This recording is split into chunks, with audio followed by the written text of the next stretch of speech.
அன்பார்ந்த நேயர்களுக்கு இனிய வணக்கம். ஜோதிடம் குறித்தான ஆழமான கருத்துக்களை மிகவும் சுவாரஸ்யமாகவும் ஆதிகால பரிகார முறைகளை நம்முடன் பகிர்ந்து கொள்வதற்காகவும் இணைந்திருக்கிறார் பாரம்பரிய திருவள்ளுவர் குலவம்ச ஜோதிடர் டாக்டர் சுப மாரிமுத்து ஐயா அவர்கள். அவரை நிகழ்ச்சிக்கு வரவேற்றலாம். ஐயா வணக்கம், எப்படி இருக்கீங்க? நல்லா இருக்கேங்கம்மா. நீங்க நல்லா இருக்கீங்க? நல்லா இருக்கேன். ரொம்ப சந்தோஷங்கம்மா. இப்போ எல்லாம் பேரண்ட்ஸ்லாம் நிறைய பேர் கேட்டாங்க, அதனால இந்த கேள்வி கேட்குறேன் நான். சரி. என்னன்னா, குழந்தைங்க நல்லா படிக்கிறாங்க, ஆனால் எக்ஸாம் ஹாலுக்கு போனால் மறந்துடுறாங்க, ஞாபக சக்தி இல்லை. கிளாஸில் வந்து டீச்சர்ஸ் வந்து கிளாஸ் எடுக்கிறாங்க, எல்லாமே புரிஞ்சுக்கிறாங்க, ஆனால் வீட்டில் வந்து கேட்கும்போது தெரியல, மறந்துட்டேன் அப்படிங்கிறாங்க. இந்த மாதிரி ஞாபக சக்தி அதிகரிக்கணும், நல்லா படிக்கணும், கவனச்சிதறல் இருக்கக்கூடாது அப்படின்னா அதுக்கு ஒரு ஆதிகால பரிகாரம் ஏதாவது எங்களுக்காக சொல்லுங்க. அது ரொம்ப முக்கியமான அது இல்லைங்களா? அதாவது இந்த குழந்தைகளுக்கு கல்வி என்பது என்ன அப்படின்னு கேட்டிங்கன்னா, ஒரு பெரிய சொத்துங்க. கண்டிப்பாக கல்வி வந்து பெரிய சொத்து. எங்கள் அம்மா எங்களுடைய இந்த பாரம்பரியமாக இருக்கிறவங்களாம் அடிக்கடி ஒரு வார்த்தை சொல்லுவாங்க, நீ முதல்ல நல்லா ஜோசியத்தை நல்லா படிச்சுக்கோ, படித்ததுக்கப்புறம் உனக்கு பின்னால் நிறைய மக்கள் உன்னை பின்னாடி வருவாங்க. அதுக்கு உதாரணம் என்னென்னா, கற்றோருக்கு சென்ற இடமெல்லாம் சிறப்பு அப்படி சொல்லுவாங்க. அப்போ அவங்க சொன்ன மூல மந்திரத்தவே நம்ம என்ன பண்ணிட்டோம்னா, இதுதான் வாழ்க்கை, இதை தாண்டி எந்த பக்கம் திரும்பக்கூடாதுன்னு சொல்லி படித்ததுனால தான் இன்றைக்கி 30 வருஷமாக இன்றைக்கி இந்த ஜோதிடத்துறை நிற்கிறாங்க. கண்டிப்பாக இனி இதுக்கு மேலே ரிட்டையர்ட் ஆனால் என்ன, ஆகாட்டி என்னங்க, ஆல்ரெடி 30 வருஷம் ஓடிடுச்சு. இதுக்கு மேலே மக்களுக்காக வேணா கொஞ்சம் நாளைக்கு சர்வீஸ் பண்ணலாம். அதுக்கு இந்த கல்வி தான் சோறு போடுது பாருங்க. கண்டிப்பாக என்னங்க. அப்போ இந்த ஜோதிடத்துக்கு வராதுக்கு முன்பு சோத்துக்கே வழி இல்லை, ஜோதிடத்துக்கு வந்த பிறகு சோறு திங்க நேரம் இல்லை. அப்போ இந்த கல்வி தானே ஜோதிடம். இன்னைக்கு அதை நாடித்தான் நிற்கிறாங்க. வெறும் சுப மாரிமுத்துன்னு வந்தால் இல்லைங்க. ஜோதிடன் ஞானி சுப மாரிமுத்துன்னா ஜோதிடர் அவரு, ஜோதிடர்னா அவர்கிட்ட எல்லா விஷயம் இருக்குமே, அப்படித்தானே வராங்க. அப்போ அந்த கல்விக்கு தான் அந்த பவர். ஞானம் பிறக்கிற இடத்துல கண்டிப்பா சிறப்பு. ஒரு காலத்துல கல்வியா செல்வமா வீரமானு ஒரு பாட்டே இருந்துச்சு. ஆமா, கல்வியா செல்வமா வீரமானு. இதுல வந்து நம்மளுடைய அறிவை வந்து புகுத்துறதே வந்து கல்வி தான். எப்பவுமே அந்த முதல் வேலையை கல்வியில முதல் நல்லா வரும்னா, கல்விக்கு அதிபதி யாருன்னு நீங்க சொல்லுங்க. சரஸ்வதி. யாராவது வீட்டில் சரஸ்வதி படம் முதல் தனியா இருந்துட்டாலே அந்த வீட்டில் அந்த குழந்தை நல்லா படிக்கும். அப்படியா? ஆமா. இது எல்லாரும் கூட்டாக சேர்த்து வச்சுக்கிறனால நீங்கள் ஜோதிடம் பார்க்கும்போது ஒரு 5-6 பேர் ஒன்றா வந்தாங்கன்னா, ஒரு தனியாக இருக்கிறவங்க எப்படி எங்கிட்ட பேசுவாங்க? அப்போ அவங்களுக்குன்னு ஒரு முக்கியத்துவம் கொடுக்கலையே இல்லைங்க. அப்போ கலைவாணி சரஸ்வதி தான் அந்த கல்விக்கு உந்த தெய்வம். அந்த கலைவாணி சரஸ்வதியை நீங்கள் வீட்டில் வச்சு சாமி கும்பிட்டாங்கன்னா உங்களுக்கு கல்வி நல்லா வரும். சரி. ரெண்டாவது, சித்தர்கள் அந்த காலத்தில் இருக்கிறதுலையே ரொம்ப கல்விக்கு அதிபதியான ஒரு சித்தர் இருக்காங்க. சரி. அவங்க யாருன்னு உங்களுக்கு தெரியுங்களாங்கம்மா? தெரியல சார். உலகத்திலேயே வந்து கல்வியை வந்து ரொம்ப கரைச்சி குடிச்சு ஞானத்தோட வாழ்ந்த ஒரு மகான் ராமகிருஷ்ண பரமஹம்சர். ராமகிருஷ்ண பரமஹம்சர் வா நரேந்திரா, என்னை பார்க்க இவ்வளவுதான் நேரமாச்சான்னு கேட்டாரா விவேகானந்தரை. சரி. ஒரு நாள் போயிருக்காரு, ஞான திருஷ்டியில பேர் சொல்லியே கூப்பிட்டாரா. அவர் பேர் நரேந்தருங்க. காலப்போக்கில் அது விவேகானந்தர். சரி. வா நரேந்திரா, என்னை பார்க்க உனக்கு இவ்வளவு நேரமாச்சா, உட்காருன்னு சொன்னாருங்களா. அப்போது ராமகிருஷ்ண பரமஹம்சரும் சாரதாம்பாளுடைய படமும் விவேகானந்தருடைய படமும் அவர்கிட்ட இருந்து தான் இவர் ஒரு மாணவராக இருந்து படித்து ஃபஸ்ட் கிளாஸில் பாஸ் பண்ணார். எல்லாத்துக்கும் இவங்கெல்லாம் கொடுக்குற பரீட்சையெல்லாம் வந்து இந்த உலகத்துக்கு பார்த்தீங்கன்னா எல்லாம் எக்ஸாம் எழுத சொல்லி அதில் மார்க் போட்டு அதில் பாஸ் ஆனால் போகும் போய் அவங்கெல்லாம் கொடுத்த பரீட்சை என்னன்னு கேட்டிங்கன்னா, ஒரு 20 பேர் 30 பேர் இருப்பாங்க. எங்கிட்ட படித்தவங்க மாணவரில் இன்னைக்கு வந்து ஒருத்தர் லீடரில் ஒருத்தர் வந்து செலக்ட் பண்ண போறேன், ஒருத்தர் லீடர் ஆக்குறதுக்கு ஒருத்தர் செலக்ட் பண்ண போறேன், நல்லா படிச்ச மாணவனை செலக்ட் பண்ண போறேன்னா அவர் ஒரு பரீட்சை வைப்பார். சரி. அது என்ன பரீட்சைன்னு கேட்டிங்கன்னா, ஒரு 27 பேர், ஐயா குருவே நான் தான் உங்களுக்கு பணிவிடை செஞ்சுருக்கேன், நிறைய பேர்த்துகளுக்கு நீங்கள் சொன்னதெல்லாம் நான் செஞ்சேன், நான் என்னைத்தான் நீங்கள் சீடனாக எடுத்துக்கணும் அப்படின்னு. அப்புறம் இன்னொருத்தர் இருந்துட்டு, நானும் உங்களுக்கு முன்னாடி வந்தேன்ல, என்னையும் சீடனாக எடுத்துக்கங்க. இப்போ இந்த பக்கம் இருந்து கேட்குறவங்க அவங்களும் நானும் நீங்கள் கேட்ட கேள்விக்கெல்லாம் பதில் சொல்லிக்கிற என்னை சீடனை எடுத்துக்காங்க. அவர் ஒரே வார்த்தை சொல்லிட்டாரா, இத்தனை பேர்த்து சீடரை என்னை எடுத்துக்க முடியாது, யாரோ ஒருத்தரத்தை என்னால் எடுத்துக்க முடியும். அதுக்கு நீங்களே என்ன பண்ணீங்கன்னா, எல்லாரும் போய் மண்டி போடுங்கன்னாங்க. சரி. எல்லாரும் போய் மண்டி போடுங்கன்னாங்களாம். எல்லாரும் நாக்கை நீட்டுங்கன்னு சொன்னாருங்களா பரமஹம்சர். ராமகிருஷ்ண பரமஹம்சர் நாக்கை எல்லாரும் நீட்டுங்கன்னாங்களா. விவேகானந்தரும் போய் மண்டி போட்டாரா. சரி. எல்லாத்தோட நாக்கிலே வெள்ளத்தை வைங்க, எந்த நாக்கில் வெள்ளம் வந்து உரையாமல் எச்சி சிந்தாம வெள்ளம் மாதிரியே இருக்குதோ அவரை நான் செலக்ட் பண்ணி எடுத்துக்கிறேன்ட்டு நாக்க நீட்ட சொன்னாங்களாம். சரி. 27 வெள்ளம் வச்சிருக்காங்க, 26ஓட வெள்ளமும் உறைஞ்சு அது அப்படியே கரைஞ்சு போச்சு. சரி. விவேகானந்தருடைய நாக்கில் வச்ச வெள்ளை ஈரமே படலைங்களா. அதனால தான் அவரை செலக்ட் பண்ணி விவேகானந்தர் மாணவரை உருவாக்கியிருக்காரு. ஓ. அப்ப எவ்வளவு பெரிய ஞான கல்வியை படிச்சிருப்பாருங்க. படிச்சிருப்பாரு. விவேகானந்தர் வந்து லைப்ரரியில் போய் காலையில 3 புக்கு வாங்குவாருங்களா. அதை படிச்சு எல்லாம் முடிச்சுட்டு அதை கொண்டு போய் கொடுத்து போட்டு ஈவினிங் சாயந்தர நேரம் போய் மறுபடியும் 3 புக்கு வாங்கி தலைமெடுக்கல வச்சு படிப்பாருங்களா. அப்ப அவரோட கல்வி எல்லாமே இது யாரு கற்றுக் கொடுத்த வித்தைனா ராமகிருஷ்ண பரமஹம்சருடைய வித்தை. அதனால தான் நீங்கள் பள்ளி பாடசாலையில எல்லாம் பார்த்தீங்கன்னா விவேகானந்தருடைய படத்தை போட்டிருப்பாங்க, ராமகிருஷ்ண பரமஹம்சருடைய படத்தை போட்டிருப்பாங்க. அப்போ பள்ளி பாடசாலையில் அந்த இறையாற்றல் எல்லாம் அந்த இடத்துல கிடைச்சா குழந்தைங்க நல்லா படிப்பாங்கிறதுக்காகத்தான் இந்த மகான்களை வந்து ஓவியமாக வரைஞ்சாங்க அன்னைக்கு. இப்போ நீங்கள் என்ன பண்ண போறீங்கன்னா, இப்போ +2ல் பாஸ் ஆகும்னு நினைக்கிறவங்க, இப்போ +1ல் பாஸ் ஆகும்னு நினைக்கிறவங்க ராமகிருஷ்ண பரமஹம்சருடைய படம் நெட்டில் டவுன்லோடு பண்ணி அதை ஒரு ஃப்ரேம் பண்ணுங்க. அதுல பரமஹம்சரும் சாரதாம்பாலும் இருக்கும். கூடவே எடிட் பண்ணும்போது ஒரு விவேகானந்தருடைய படத்தை வச்சு அவர் ஒரு முக்காலி அவருக்காக ஒன்று செஞ்சு ஒரு பிரேம் பண்ணி அவரை வச்சு அதுக்கு ஒரு கல்கண்டு ஒரு தண்ணி பாட்டில் ஒன்று வச்சு 5 அடி தள்ளி உட்காந்து அவர் குரு நான் வந்து மாணவன் சொல்லி நீங்க அங்க உட்காந்து புக்கை படிங்க.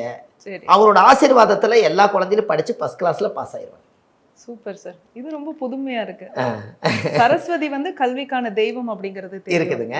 ஆனா ஞான திருஷ்டியில வந்து கல்வியை படிச்சவங்க அந்த ராமகிருஷ்ண பரமஹம்சர். அப்ப அவருக்கு அந்த ஞானம் பூராமே நீங்க எங்க கொண்டு வந்து வைக்கிறீங்களா அங்க ஞானம் வருமல்ல.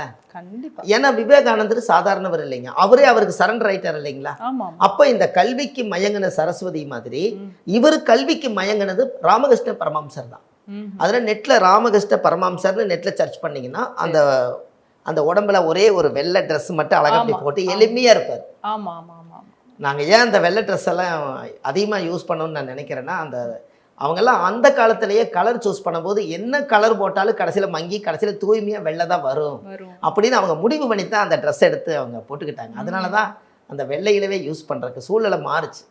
அதனால் அந்த ஒயிட்டுக்கு வந்து அந்த பவர். அப்போ அந்த ராமகிருஷ்ண அந்த படத்தை நீங்கள் ஒரு முக்காலியில் வச்சிங்கன்னா அப்போ அவர் குரு உட்கார வச்சிட்டீங்க. அப்போ நீங்கள் எதுக்கால உட்காந்து படிக்கும்போது அந்த பவர் நம்மளுக்கு கிடைக்கும் இல்லைங்க. கண்டிப்பாக. அதுக்கப்புறம் நீங்கள் அந்த தண்ணி வந்து மாற்றிக்கலாம், அந்த கல்கண்டை எடுத்து நம்ம சாப்பிட்டுக்கலாம், மறுபடியும் தண்ணி வைக்கலாம், அவருக்கு 2 பத்தி பொருத்தி வைக்கலாம். வீட்டிலேயே வச்சு ஒரு குருவை நீங்கள் வணங்க ஆரம்பிச்சிட்டாலே குரு வித்த கல்லாதது, அவரோட ஆசீர்வாத தீட்சை கிடச்சிக்கிட்டே இருக்குங்க. இது வீட்டில் எல்லாத்தோட வீட்லேயுமே இனிமேல் ராமகிருஷ்ண பரமஹம்சருடைய படமும் சாரதாம்பாளுடைய படமும் கூடவே விவேகானந்தருடைய படமும் இந்த 3ம் சேர்ந்து அந்த வீட்டில் படிக்கிற இடத்துல மாணவர் படிக்கிற இடத்துல அந்த போட்டோ இருந்தா மானசீக குருவா ஏத்துக்கிட்டு நம்ம வந்து அந்த இடத்துல உட்காந்து நம்ம படிக்கும் போது நல்ல மதிப்பெண் வருங்க. இவங்க இந்த எழுதும் போது அவங்கள நினைச்சு எழுதுனாங்கன்னா இன்னும் கொஞ்சம் நல்லா இருக்கும். ராமகிருஷ்ண பரமஹம்சரே, சாரதாம்பா, விவேகானந்தர் ஐயா, நீங்க எல்லாரும் சேர்ந்து இந்த பேனாவில் ஒரு சக்தி கொடுத்து என்னோட ஞானத்துக்கு ஒரு புத்தி கொடுத்து நான் எழுதுகிற எழுத்தெல்லாம் வந்து உலகத்துக்கு அரங்கேற்றமாகி எனக்கு நல்ல மார்க்கு கிடைக்கணும், நான் நல்ல வேலையில் போய் ஜாயின்ட் ஆகி என்னை பெற்ற தாய் தந்தைக்கு நான் சாப்பாடு கொடுக்கணும், நல்ல ஒரு கௌரவமான தொழிலை இருந்து நான் வந்து நிறைவாக வாழணும்னு சொல்லி ஆத்மாத்தமாக நீங்கள் அந்த நேரத்தில் ஒரு செகண்ட் நீங்கள் நினச்சி நீங்கள் அதை வணங்கிட்டு நீங்கள் விநாயகர் சொல்லி போட்டு அந்த குருவுக்காக ஒரு விநாயகர் சொல்லி போட்டு நீங்கள் பரீட்சை எழுதுங்க, எல்லாம் ஃபஸ்ட் கிளாஸில் பாஸ் ஆயிடுவீங்க. நாளைக்கு நீங்களே வந்து ஒரு நன்றி சொல்லுவீங்க. நிச்சயமா. என்னங்கம்மா, இது ரொம்ப ஈஸியான பரிகாரமா? ஆமாங்க, எளிமையா இருக்குங்க இல்லைங்களா. எளிமையான பரிகாரம். இந்த ஆதிகால பரிகாரம் நான் ஒரு புத்தகம் எழுதியிருக்கேன். இந்த புத்தகத்துல பாத்தீங்கன்னா இதெல்லாம் நான் அதுல கொண்டு வந்திருக்கேன். புக்கு ஒரு 5 கிலோ இருக்குங்க, ஒரு A4 சைஸ்ல. அவ்வளவு பெரிய புத்தகத்தை நான் எழுதி இந்த உலகத்துக்கு அரங்கேற்றம் பண்ணியிருக்கேன். அப்ப நம்மளுக்கு அந்த எழுத்துக்கள் எல்லாம் ஒரு எழுத்தா பேனாவில் எழுதுனதுக்கு அப்புறம் தானே பிரிண்ட் ஆயிருக்கும். அப்ப நமக்கு ஏதோ ஒரு சக்தி நம்ம முன்னோர்கள் கொடுக்கும் போது, யாரோ ஒருத்தர் வந்து இந்த குழந்தை இருக்கும்போது நாக்குல சக்கரை தண்ணி மொத தொட்டு வைப்பாங்கல்லங்க, அப்போ அவங்களாட்ட கல்வியில படிச்சவங்க கூட நம்மளை தொட்டு வச்சிருந்திருப்பாங்க, நம்ம ஏதாவது புத்தகம் எழுதியிருப்போம். அப்படி சொல்லுவாங்க இல்லைங்களா. அதனால 24 மணி நேரம் பேனாவும் நோட்டாவே உட்காந்துருப்போம். படிப்பறிவு கம்மி தான், ஆனா இந்த ஞான மார்க்கத்தை கொஞ்சம் உள்வாங்கிக்க. அப்ப அப்படி வரும்போது தான் அந்த கல்வியுடைய சக்தி ஒரு சிறப்படையும். இப்போ வந்து பாருங்க, நீங்க இது ஒன்று பண்ணிட்டு இந்த கல்விக்கு அதிபதி வந்து புதன் தான். நம்ம வீட்டில் தாய் மாமன் யாராவது இருப்பாங்க, அவங்கள ஒரு நாளைக்கு தாய் தந்தையா நினைச்சு அவருக்கு ஒரு பாத பூஜை பண்ணி அவர்கிட்ட ஒரு ஆசீர்வாதம் வாங்கினால இவர்கிட்ட இருக்கிற புதன் ஆக்டிவேட் ஆகுது. என்னங்கம்மா, அப்படி தாய் மாமன் இல்லைன்னா வேற யாராவது ஒருத்தர் மாமா வர்க்கம் இருப்பாங்க, அவங்களுக்கு ஒரு காலை தொட்டு கும்பிட்டு ஒரு பாத பூஜை பண்ணி அவங்கள தொட்டு கும்பிட்டாலும் அது நடக்கும். அப்போ முன்னோர்கள் அந்த காலத்துல எல்லாம் பாருங்க. அதனால தான் அந்த குழந்தை தாய் மாமனே படிக்க வைக்கிற கூட்டிட்டு போறது எல்லாம் அது நல்லா படிக்குதுல்ல. ஆமா ஆமா ஆமா. தாய் மாமனே அக்கா பையன் தானே, அக்கா புள்ள தானே, நீ என்ன பண்றது, கொண்டு போய் ஸ்கூல்ல விட்டு வரணும். இந்த அந்த அதோட மூச்சு காத்து இதோட மூச்சு காத்து ரெண்டும் சேர்ந்து தானே டிராவல் ஆகுது. ஆமா. அப்போ அந்த குழந்தை வந்து மாமா போயிட்டு வர நல்லா படிச்சுட்டு வந்து கரெக்டாக உட்காருது. இதெல்லாம் அந்த காலத்துல தத்தெடுத்து வளர்த்துற மாதிரி பண்ணாங்க. ஆமா ஆமா. மாமா கிட்ட அந்த குழந்தை வளர்ந்துருக்கு. ஏன்னா அக்கா வீடு, அதனால தான் இந்த உறவு விட்டு போகக்கூடாதுன்னு அங்கேயே கல்யாணம் பண்ணி கொடுத்துருவாங்களே. ஆமா ஆமா ஆமா ஆமா. இந்த ஒரே ரத்தத்துக்குள்ளே சுத்திட்டு இருக்கும் பார்த்துக்கி. ஆமா ஆமா. அப்போ இது எல்லாமே புதனோட ஆதிக்கங்க. இந்த மாதிரி ஒரு பரிகாரத்தை பண்ணிட்டு தாய் மாமனுக்கு பாத பூஜை பண்றது ஒரு பெரிய சிறப்பு. ரெண்டாவது மெயின் வந்து இதுக்கு என்னன்னு கேட்டீங்கன்னா, நீங்க கல்வியில ஜெயிக்கிறதுக்கு முன்னாடி நம்மளை பெற்ற தாய் தந்து தான். அவங்க உயிரோட இருந்தாங்கன்னா அவங்களுக்கு நீங்க வந்து எப்பவுமே வருஷம் இந்த +2 படிக்கிறவங்க, அடுத்து +1 படிக்கிறவங்க, இவங்களுக்கு முதல் என்ன தீட்சை வேணும்னா தாய் தந்தைக்கு பாத பூஜை பண்ணி ஆசீர்வாதம் வாங்கிட்டு போனா தான் அந்த குழந்தைக்கு நல்லா இருக்கும். ஏன்னா அவங்க காலத்தொட்டு என்னுடைய மகன் வந்து மானாசிகமாக, ஏன்னா அந்த தொப்புள் கொடி உறவுன்னு சொல்லுவாங்க இல்லைங்க. ஆமாம். அதனால் என்னோட குழந்தை நல்லா படித்து இந்த உலகத்துக்கு ஏதாவது ஒரு அரங்கேற்றம் பெரிய ஒரு வளர்ச்சியில் வந்தால் அது தாய் தந்தைக்கே அந்த பெருமை. அப்போ அப்படி இருக்கும் காலகட்டங்களில் இப்போ தாய் தந்தைக்கு என்னால் பாத பூஜை பண்ண முடியலைங்க, நான் வெளிநாட்டில் இருக்கேன், எங்கள் அப்பா அம்மாவே இல்லை, நான் எப்படி பாத பூஜை பண்ணட்டும் அப்படின்னா, எதுவுமே இல்லைனாலும் கூட உங்கள் பர்ஸில் யாரோ ஒருடைய படத்தை வைக்கிறத விட அப்பா அம்மா படத்தை உங்கள் பர்ஸில் வச்சுக்கோங்க. சரி. உங்கள் அப்பா அம்மா உங்களோட தானே வர்றாங்க இல்லைங்களா, கண்டிப்பாக அது வைக்கணும். அப்போ அந்த தாய் தந்தைக்கு முழுமையான ஆசீர்வாதம் பண்ணி நீங்கள் எப்போவுமே வந்து அவங்களுக்கு வந்து ஒரு முழுமையான ஆசீர்வாதம் வாங்கிட்டாலே இந்த படிப்பில் தடைகள் எதுவுமே வராது. இதை பண்ணிவிட்டு இந்த புதனோட ஆதிக்கம் உள்ள ஒரு ஜீவன் இந்த உலகத்தில் இருக்குது. ஆண் பாதி பெண் பாதி, அர்த்தநாரீஸ்வரர்னு சொல்லுவாங்க. அப்போது இவங்க நம்ம திருநங்கை இருக்காங்க இல்லைங்களா, அவங்கெல்லாம் வந்து பார்த்தீங்கன்னா புதனோட ஆதிக்கம் வாங்கினவங்க. அவங்க தான் புதனுங்க. இரட்டைத்தன்மையாக இருக்கிறனால புதனும் இரட்டைத்தன்மை. ஆண் பாதி பெண் பாதி. அவங்க அர்த்தநாரீஸ்வரருடைய வரம் வாங்கினவங்க.